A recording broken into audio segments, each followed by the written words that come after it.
और जब भी मैं भाषण सुनता हूं तो हम सिर्फ रानी अवंतीबाई की कहानियां सुनाते हैं। उनका जन्म कहां हुआ, जो लोग उनके निकट थे वो भी नहीं जानते। जहां पर उनका जन्म हुआ था वो जन्म स्थान एक बरगी बांध बना था इस प्रदेश में, उसमें डूब गया। उन गांव के लोगों ने सिर्फ एक मेहरबानी की कि रानी का जन्म स्थान है तो उनकी स्मृति में एक पत्थर गांव से उठाया, उस बरगी बांध के ऊपर एक रेस्ट हाउस बना है, वहां लाकर पत्थर रख दिया। बाकी सब कुछ जलमग्न हो गया। ये उस रानी का जन्म स्थान था जिसका भूगोल में कोई स्थान नहीं है। फिर जहां पर उनका राज था रामगढ़ में, तो अंग्रेजों ने उसको ऐसे नष्ट किया कि कोई ईंट भी नहीं बचने दी, क्योंकि उस किले का प्रताप था कि लगभग 27 किलोमीटर दूर से तालियां बजाकर संकेत देने का सामर्थ्य उस किले में था। अगर उतने हिस्से में कोई पहुंचता था तब वो संदेश महल में पहुंच जाता था। इस तकनीक और विधा के कारण जब अंग्रेज उनसे 2 बार हारे और जब विजय प्राप्त की तो इसको ऐसे नेस्तनाबूद किया कि रामगढ़ की धरती पर आपको किला नाम की चीज क्या कि भवन नाम की चीज नहीं मिलेगी। जहां पर उनका आत्म बलिदान हुआ वो एक ऐसा घास का जंगल का क्षेत्र था, और जब अंग्रेजों ने पता किया कि इस पर विजय कैसे प्राप्त करेंगे तो बताया गया कि जब तक रानी के शरीर पर बख्तर होगा उस पर विजय हासिल नहीं की जा सकती।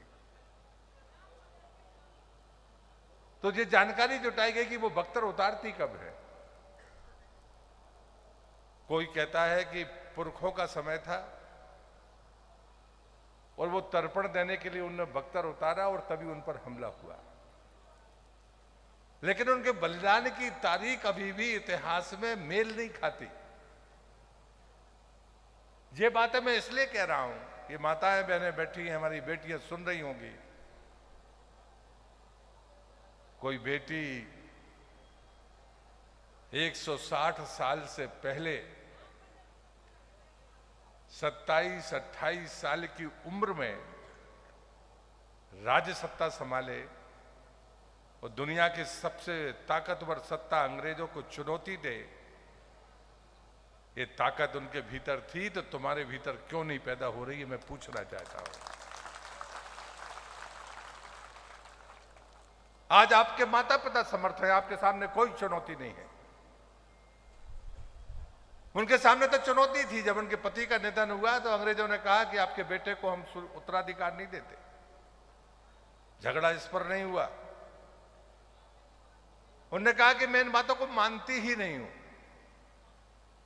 लेकिन जिस बात पर उनका बलिदान हुआ वो देश की अनोखी घटना है।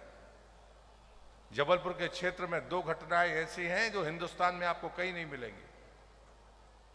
एक उनके समकालीन थे शंकर साहब रघुनाथ साहब, वो जनजाति नेता थे, गौड़ जाति के थे।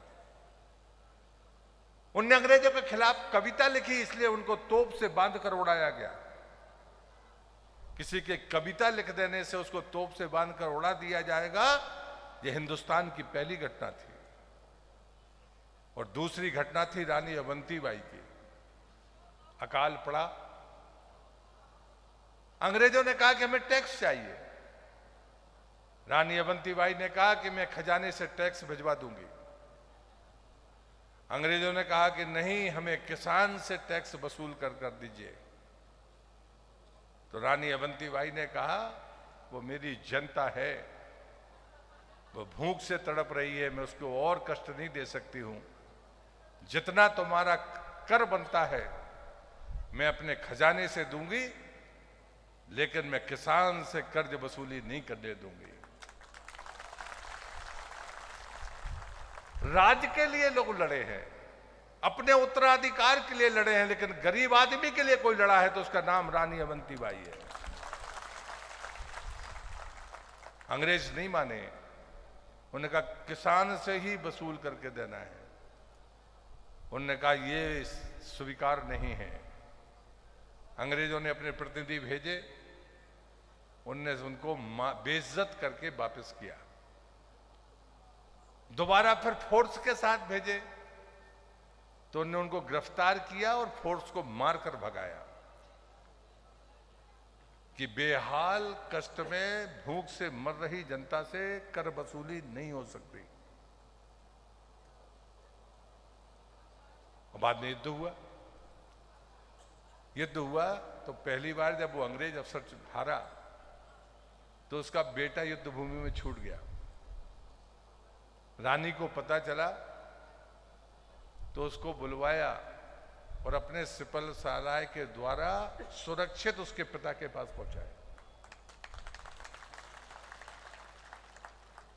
इतनी कहानी मैंने आपको कही है, लेकिन किसी भारत के इतिहासकार ने ये नहीं लिखा। ये किसने लिखा? ये लिखा वॉशिंगटन ने, जो उनसे हारा। रानी अवंतीबाई का इतिहास गुमनामी में रहा, लेकिन वॉशिंगटन ने अपनी आत्मकथा में लिखा, और उसने इतनी ईमानदारी से लिखा कि जब मैं पहली बार उससे युद्ध लड़ने के लिए गया तो मैं उससे हार गया। मैंने उससे अपने प्राणों की भीख मांगी, उसने मेरे मुंह पर लात मारकर मुझे जीवन दान दे दिया। मैं दूसरी बार उससे युद्ध करने गया, मैं फिर वहां से पराजित हुआ। मेरा बेटा शिविर में रह गया। उस वीरांगना ने, उस रानी ने मेरे बेटे को सुरक्षित मेरे कैंप में पहुंचाया, और उसके बाद उसने पता किया कि ये बख्तर कब उतारती है। उसके बाद वीरांगना रानी अवंतीबाई का बलिदान हुआ। मित्रों, ये कहानी हजारों लोग कहते होंगे, हजारों लोग सुनते भी होंगे, लेकिन मैं मानता हूं कि ये पता होना चाहिए कि हमारे पास मूल्य क्या है।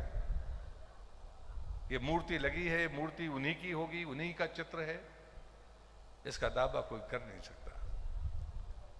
इसका कुछ बचा ही नहीं, ना जन्म स्थान बचा, ना बलिदान का स्थान बचा।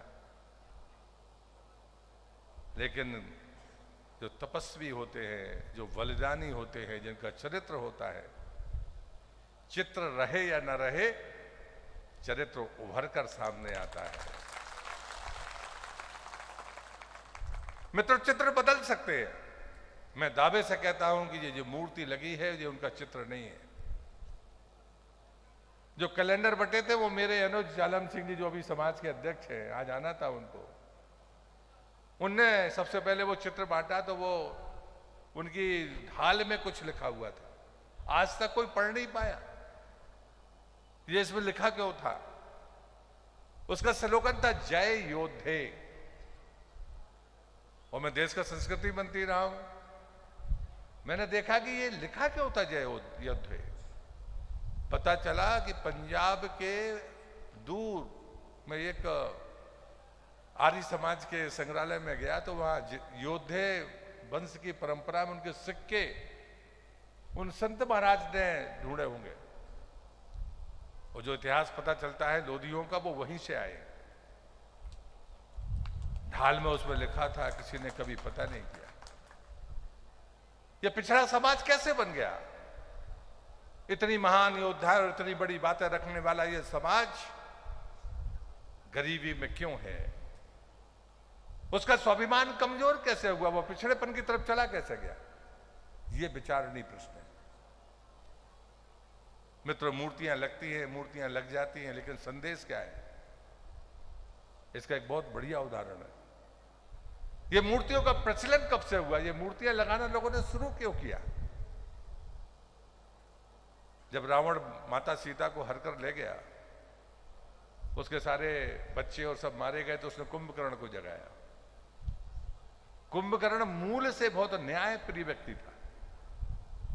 तो जब रावण ने उसको जगाया तो उसने पहला प्रश्न किया कि ऐसी क्या आपत्ति आ गई जो भाई आपने मुझे जगाया। तो रावण ने कहा कि राम एक है, उनकी पत्नी सीता थी, मैं उनको हर कर लेकर आ गया और युद्ध हो गया और युद्ध में मैं सब कुछ लगभग खो चुका हूं। तो रास्ता एक ही दिख रहा है कि बस सिर्फ तुमके जगाने के अलावा कोई रास्ता नहीं है। कुंभकर्ण ने कहा कि ये तो बड़ी छोटी चीज थी भाई, तुमको तो भेष बदलना आता है, तुम राम बन जाते तो झगड़ा ही नहीं होता, सीता तुम्हें स्वीकार कर लेती। इसके लिए युद्ध की जरूरत क्या थी, इतना सब क्यों किया आपने, आपको तो भेष बदलना आता है। रावण ने जो बात कही उसको ध्यान से सुनना। रावण ने कहा कि ऐसा नहीं है कुंभकर्ण की मैंने कोशिश नहीं की, मैंने राम बना, लेकिन जैसे ही मैं राम बनता हूं मेरी वासना मर जाती है, सीता को लेने की इच्छा खत्म हो जाती है।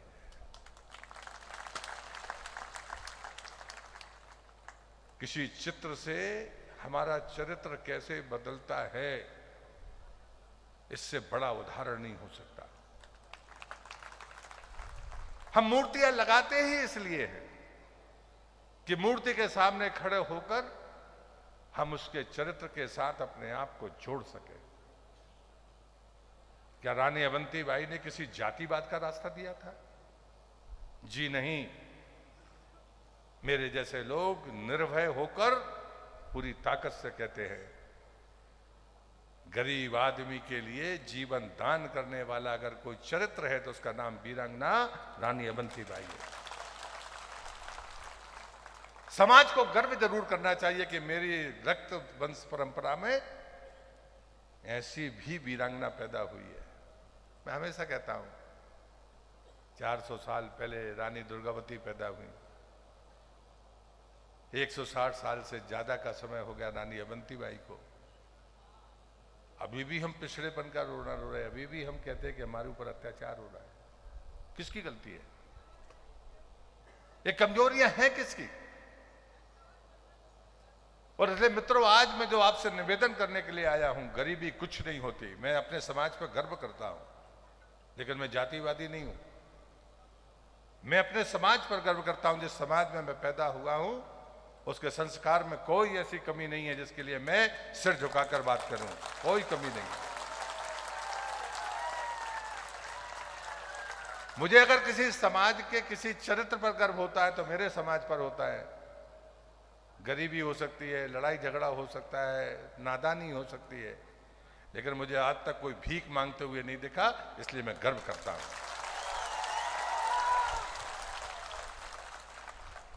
और से इसको प्रतीक को मैंने नगर पालिका के परिषद को धन्यवाद दिया है। हमें जागृत होना होगा। मूर्तियों की पूजा भर से ना आप अपना भला करेंगे ना समाज का भला करेंगे। मूर्ति की पूजा करने का कारण भीतर होना चाहिए। मैं माताओं बहनों से कहता हूं, कभी पलटकर देखो, तुम 30 साल 25 साल 20 साल की हो गई हो, तुम्हारे जीवन की उपलब्धि क्या है? ये बात मैं बचपन से कहता था, तब मुझे रानी अवंतीबाई का ज्ञान नहीं था। रानी अवंतीबाई का चरित्र तो 1982 के बाद सामने आया। 1982 के पहले कोई रानी अवंतीबाई का इतिहास नहीं जानता था। और जब मैं पहली बार 1984-85 में समाधि के स्थान पर गया तो वहां कुछ नहीं था। वो चित्र मेरे पास है। एक बाड़ी लगी हुई थी और श्रद्धा देखिए उन आदिवासियों की। तो मैंने कहा ये बाड़ी क्यों लगाई है? 3-4 टपरियां बनी हुई थी आदिवासियों की, जिनने उनको जलाया था अपने घर में रखकर, कि शरीर अंग्रेजों के हाथ में ना पड़े। तो उन्हें अपनी टपरियों में से जो सामान था उसको रख के जला दिया था, अंतिम संस्कार कर दिया था। वहां एक भी लोधी परिवार नहीं था जहां पर उनकी समाधि है, आज भी नहीं है। लेकिन मैंने कहा ये बाड़ी लगी है तो हम वहां तक कैसे जाएंगे? कोई स्थान चिन्हित नहीं था। तो मैंने उनसे पूछा कहां था, तो उन्होंने बताया यहां था। मैं युवा मोर्चे का प्रदेश का महामंत्री था, मोटरसाइकिल से गया था। बोले बाड़ी इसलिए लगाई है कि गौ माता चढ़ सकती है, लेकिन कोई लघु शंका ना करे इसलिए हमने इस पहाड़ी को घेर कर रखा है। उस गरीब आदमी में मर्यादा की इतनी चिंता थी, इतनी सामर्थ्य थी कि ये रानी का बलिदान का स्थल है, गौ माता चढ़ सकती है, लेकिन आदमी का प्रवेश निषिद्ध था कि कोई भूल से कोई वहां पर लघु शंका ना कर दे। इसलिए हर साल वो बाड़ी लगा दिया करते थे। उनका कोई लेना देना नहीं था रानी अवंती बाई की जाति से। रानी अवंती बाई को वो शायद जानते भी नहीं होंगे, लेकिन उनके पुरखे क्या गए थे कि रानी का बलिदान हुआ है, इस स्थान को शुद्ध रखना। वो बना नहीं पाए, लेकिन उन्होंने सुरक्षित रखा। बाद में एक चबूतरा बन गया, उसके साथ भी मेरी फोटो है। बाद में फिर सरकार आई भारतीय जनता पार्टी की, तो वहां पर भवन खड़े हो गए। अब हर साल सरकार का कार्यक्रम होता है। मित्रों, 82 में हमने उनके इतिहास की चर्चा सुनी। 84 में मैं उस बलिदान के स्थल पर गया। मैं इस पूरी यात्रा का दृष्टा हूं, देखा है मैंने। अब मूर्तियां खड़ी हो रही है। अगर मूर्तियों का रखरखाव नहीं कर सकते, उनका सम्मान नहीं कर सकते, तो मत लगाना। अगर उन मूर्तियों से प्रेरणा नहीं ले सकते तो बिल्कुल मत लगाना। चित्रों से नहीं, चरित्र को भीतर उतारिए। ये प्रतीक है हमारी एकजुटता के, उनको स्मरण करने के। लेकिन हम 5 लोग बोले, 5 वही बात बोले जो मैंने बोली है, इसका क्या फायदा है? हम संदेश क्या लेते हैं? मैं अपने नौजवान मित्रों से कहता हूं, आप कितना लड़ते हैं मुझे नहीं पता, लेकिन जिस जिले में मैं पैदा हुआ हूं, नरसिंहपुर जिले में, वहां तो 1 फुट बारी पर से हत्या हो जाती है। जमीनें कीमती है, नाक बड़ी है, हथियार बहुत हैं। तो जब मैं कॉलेज से लौटकर आया तो मैंने कोशिश शुरू की। मुझे नहीं पता था कि मैं भाजपा का नेता बनूंगा या आगे बड़ा बन जाऊंगा, मुझे नहीं मालूम था।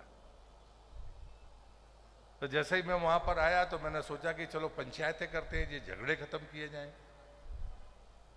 तो जिस गांव में मैं जाता था, उसके खेड़े के पहले से उस गांव का पानी पीना बंद कर देता था, और पंचायत करके लौट कर अपने किसी दूसरे गांव में खाता था कि यहाँ का धान्य नहीं खाना, अगर न्याय करना है तो किसी के साथ में भेदभाव नहीं करना है।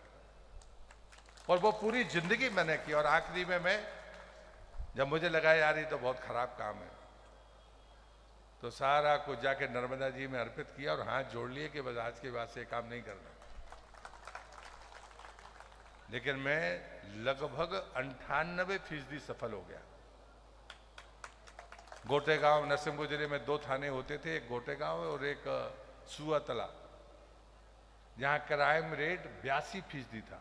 82%। उस संकल्प को मैंने लिया। फिर मेरे गुरुदेव मुझे मिल गए, फिर मैंने लहसुन प्याज छोड़ दिया, मेरे साथियों ने भी छोड़ दिया। और बाद में ऐसा समय आया कि 28 साल तक पूरी तहसील में कोई हत्या नहीं हुई। और जब मैं कॉलेज से आया था तो एक समय ऐसा भी था कि 15 दिन में 12 हत्याओं का रिकॉर्ड गोटेगांव के थाने में था। फिर नशे के खिलाफ चले कि जब लहसुन प्याज नहीं खाना तो नशा भी नहीं करना है। एक नौजवानों की टोली साथ में चली और उसके बाद में राजनीति का क्षेत्र आया और आज मैं आपके सामने खड़ा हूं। मेरी सफलता ये नहीं है कि मैं केंद्र में मंत्री रहा या राज्य में मंत्री हूं या इतनी लोकसभा से लड़ा हूं। इसे मैं सफलता नहीं मानता। मैं इसे सफलता जरूर मानता हूं कि मां नर्मदा की कृपा से मेरे ऊपर कलंक नहीं बना। ये मेरी जीवन की सफलता है। मेरे गुरुदेव ने मुझसे कहा था, परम पूज्य शिवावसी जी ने, कि किसी का परिवार बना सको तो मेरे सामने आना। हम किसी को नौकरी दिला देते हैं, हम समझते हमने उसका परिवार बना दिया। एक तरफ नौकरी ले लेता है और दूसरी तरफ दारू पीता है, तो परिवार बना कहां? परिवार तो उसी दिन खत्म हो गया। यहां पर बैठे हुए लोगों से मेरी पहली प्रार्थना यही है कि समाज में अमीर बनने में दो ही रास्ते हैं, या तो कमाओ या खर्चा कम करो। दोनों रास्ते हैं। लेकिन अभी फैशन हो गई है कि हम कमाने की तरफ पागल हुए जा रहे हैं। अरे जिंदगी कौन सी अच्छी है भैया, 1 लाख रुपया दिन कमाओ और 1 लाख रुपया महीना कमाओ और 1,10,000 का खर्चा करो। ये जीवन अच्छा कि 10,000 रुपया महीना कमाओ और 9,000 रुपया खर्च हो, ये जीवन अच्छा। पैमाना आपके पास है, उस पैमाने का आप उपयोग नहीं करते हो। हम कमाएं उससे ज्यादा खर्च करें और वो भी अनावश्यक खर्च करें, ये आपके लिए भी नुकसानदेह है, ये समाज के लिए भी नुकसानदेह है। अपव्यय से बचिए और जो अच्छा जीवन में पुरुषार्थ से कमाएं, किसी अच्छे काम में लगाइए। वही समाज सबसे ज्यादा समृद्ध होता है जो अपनी मेहनत की कमाई को किसी जरूरतमंद को देता है, वह समाज मजबूत होता है। लोग कमाएं और अपनी तिजोरियां भर लें और किसी जरूरतमंद को अगर वो 2 कौड़ी भी नहीं दे सकते, वो आर्थिक रूप से समृद्ध हो सकते हैं, लेकिन जो हमारी धर्म की परिभाषा है उसमें वो समृद्ध नहीं हो सकते। मैंने मजदूरों के बीच में काम किया है। मैं मजदूरों से कहता था कि 1 दिन की मजदूरी दे दो, वो 1 मिनट नहीं लगाता था और 1 दिन की मजदूरी दे देता था।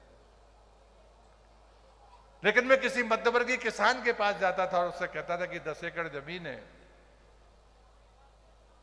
1 दिन का खर्चा मुझे दे दो, तो वो 10 बार सोचता था कि उसको लगता था ये पता नहीं क्या मांगने आ गया। मित्रों, मैं नर्मदा का परिक्रमावासी हूं। इस बात को कहकर मैं अपनी बात खत्म करूंगा।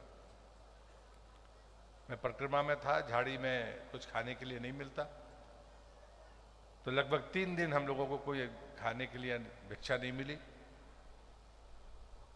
तो एक आखिरी 50 रुपया लकड़ी में डाल के छुपा के रखा था, वो रह गया था। तो गुरुदेव ने कहा कि वो तो जाते नहीं थे, ऊपर किनारे पे चलते थे। बोले एक गांव है, उसमें एक दुकान है, अगर कुछ मिल सके तो ले लो, नहीं तो आज भी कुछ मिलेगा नहीं। गए तो वो दुकान बंद कर रहा था, मुस्लिम था। उसका गांव नर्मदा जी के दूसरी तरफ था, लेकिन वो दरवाजा बंद कर रहा था जब मैं गया। तब तक मैं 4 लोकसभा के चुनाव लड़ चुका था। तो मैंने कहा भगत जी हमको कुछ सामान दे दो। उसने कहा कि भगत जी मैं सुबह 6 बजे वापस आ जाऊंगा, अगर मैं 5 मिनट भी लेट हुआ, 1 मिनट भी लेट हुआ, नाव चली गई तो मैं उस पार अपने गांव नहीं जा पाऊंगा और मैं यहां रात रुक नहीं सकता। उसने मुझे सामान नहीं दिया, पैसा देने के बाद भी। लेकिन मेरे पहले एक आदिवासी शराब पिए हुए थे, उनने उनको आटा दिया था और वो आटा बंधा नहीं था, वो गमछे में रखा था और वो बैठे थे और वो दुकान बंद कर रहे थे और हम सामने खड़े थे। तो परिक्रमावासी के नाते मैंने उनसे कहा नर्मदे हर, मतलब कोई अपेक्षा नहीं थी कि जो मुझे दे देंगे आटा। मैंने उनसे भी नर्मदे हर कर लिया। 5 परिवारों में नर्मदे हर करने का अधिकार एक परिक्रमावासी को भिक्षा मांगने का है, तो मैंने उनसे कर लिया। एक दुकानदार हो गया था, दूसरे वो थे। वो आदमी, मैं फिर कह रहा हूं, नशे में था। उसने कहा नर्मदे हर, और बाद में कहते अरे तू ठीक टाइम पर आया, ठीक टाइम पर आया, आधा तेरा आधा मेरा।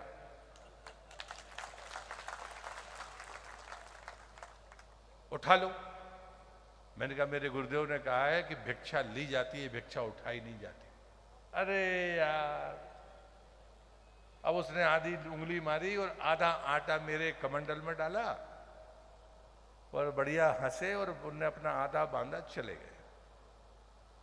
हम आए तो जो भिक्षा मिलती थी वो गुरुदेव को बताना पड़ती थी। तो मैंने कहा कि ये आटा आज भिक्षा में मिला है। उन्होंने कहा कितने टिक्कड़ का है? मैंने कहा 3 टिक्कड़, 3 रोटी बनेगी इसमें। तुम कितने हो? मैंने कहा हम 6 हैं। 3 और परिक्रमावासी उस झाड़ी में कहीं और से आए थे जो हमारे साथ नहीं थे।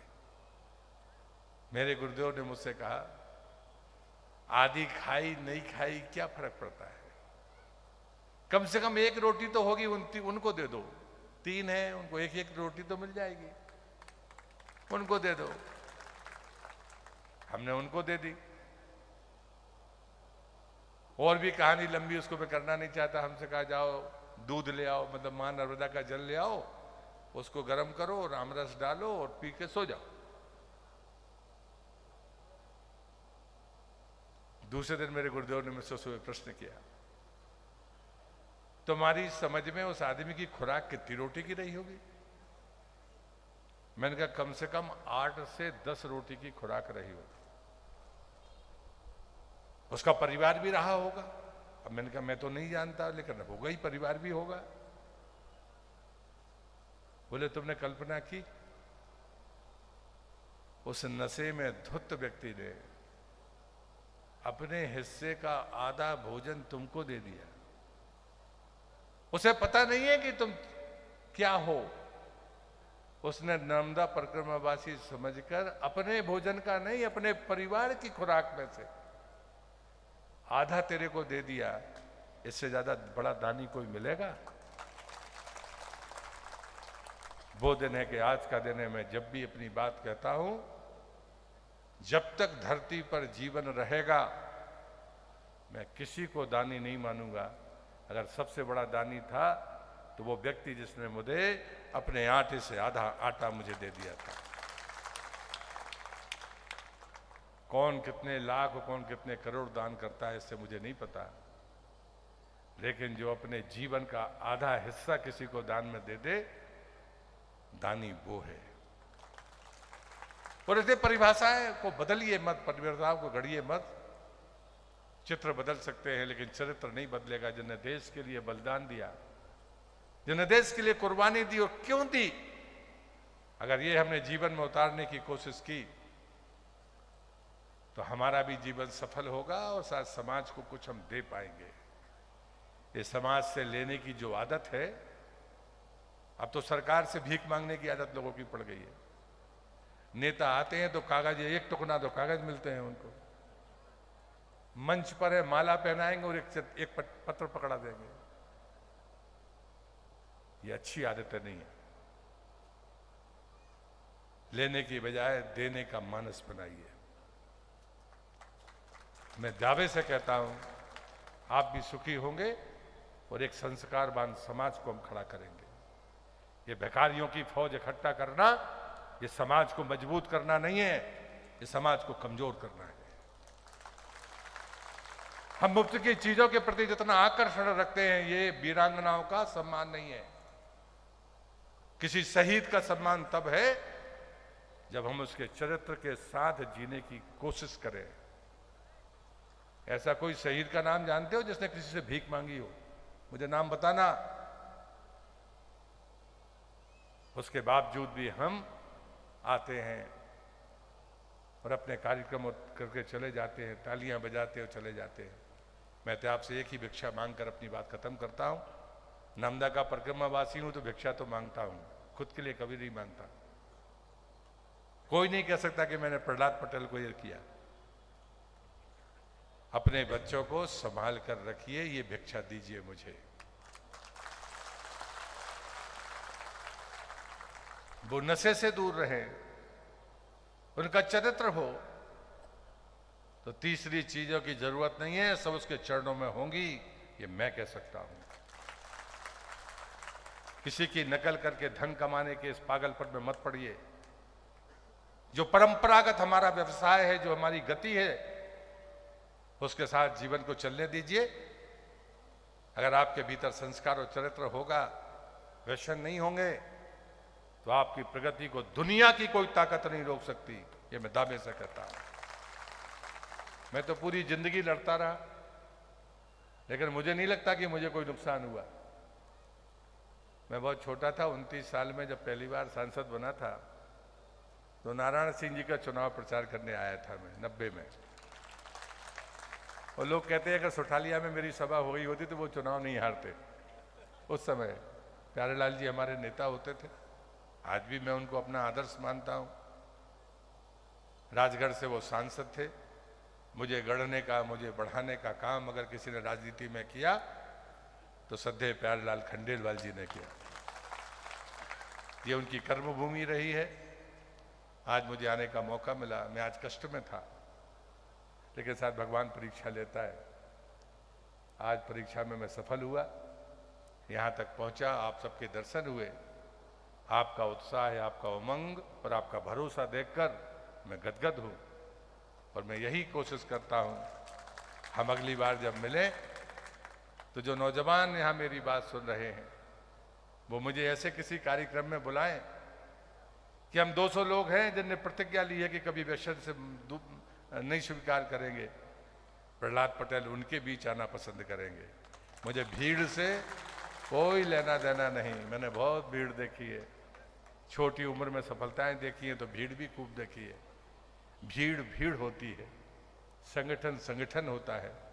मुझे वो जज्बे वाले लोग चाहिए जो अपने के भीतर कोई संकल्प को में विकल्प स्वीकार ना करें और महान कार्य के लिए आगे बढ़कर आने वाली पीढ़ी को ऊर्जा दे।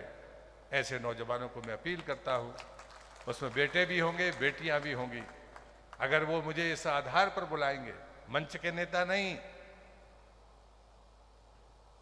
25-30 साल से कम उम्र के लोग, बेटी हो बेटियां, कोई 1000 नहीं। अरे इस जिले में अगर 5 ढंग के लोग हो जाएं तो जिला संभल जाता है। आप अगर 100 हो जाओगे तो हम तस्वीर बदल सकते हैं। फर्क है, संकल्प बदलना नहीं चाहिए। ईश्वर आपको वो संकल्प दे। रानी अवंतीबाई की ये प्रतिमा आपको ऊर्जा दे। उनके चरित्र से आप अभिभूत होकर अपने आने वाली जिंदगी को जिए। यही शुभकामनाओं के साथ मैं अपनी बात को समाप्त करता हूं। भारत माता की जय। Eklavya University Damoh will guide you towards a bright future. 28 acres of lush green campus, largest campus of Bundelkhand, experienced and dedicated faculty. 50 future-ready courses taught in 12 different schools, separate courts and ground for sport, fully equipped lab and workshop, safe and fully equipped separate hostel for girls.